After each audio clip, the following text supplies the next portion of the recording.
श्री स्वामी समर्थ, जय जय स्वामी समर्थ. स्वामींचं नाव घेऊन आजच्या ह्या नवीन व्हिडिओला सुरुवात करते.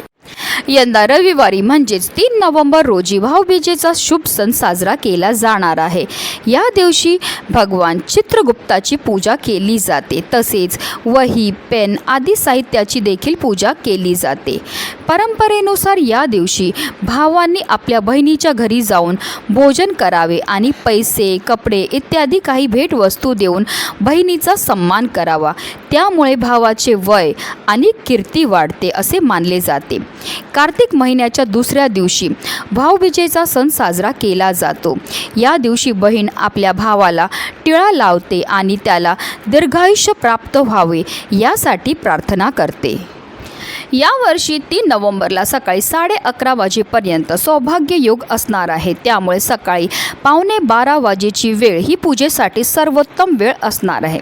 तसेच सकाळी 4:51 सकाळी 5:43 ब्रह्ममुहूर्त असणार आहे.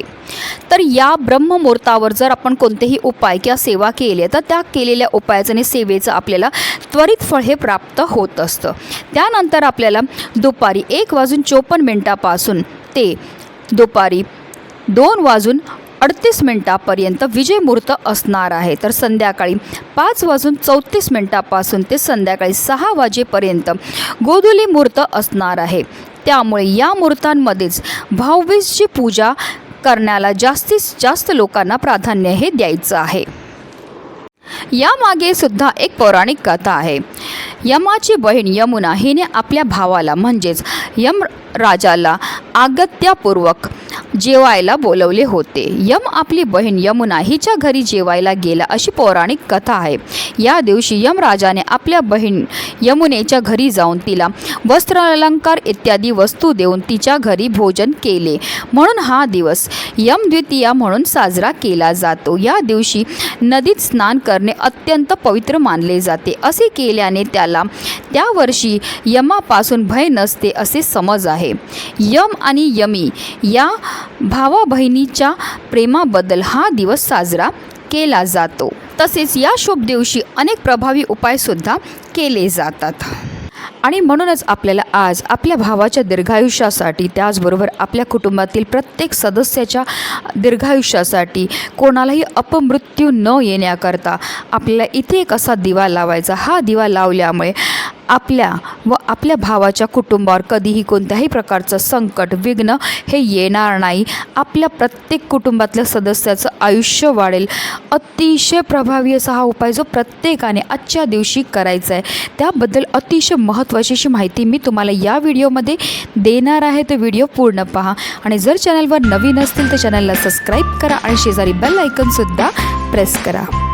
धनत्रयोदशीच्या दिवशी यमदीपदान हे केलं जातं. त्याचबरोबर आज आहे भाऊबीज, त्याचबरोबर आहे यमद्वितीया. म्हणून आवर्जून प्रत्येकाने यमाच्या नावाने दीपदान हे करायचं आहे.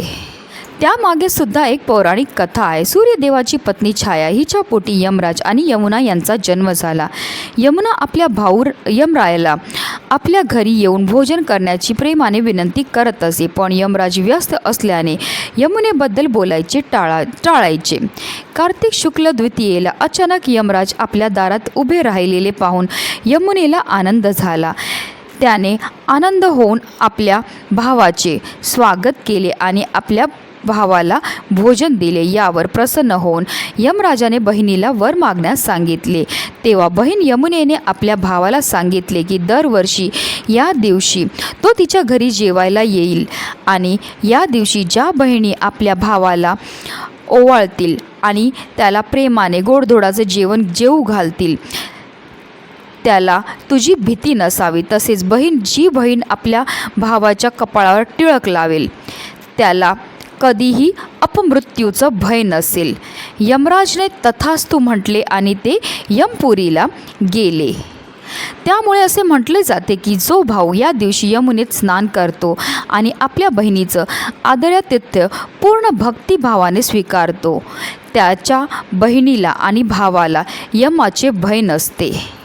आणि तेव्हापासून या द्वितीयेला यमद्वितीया असं म्हटलं जातं आणि भाऊबीजेचा हा सण जो आहे तो साजरा केला जातो.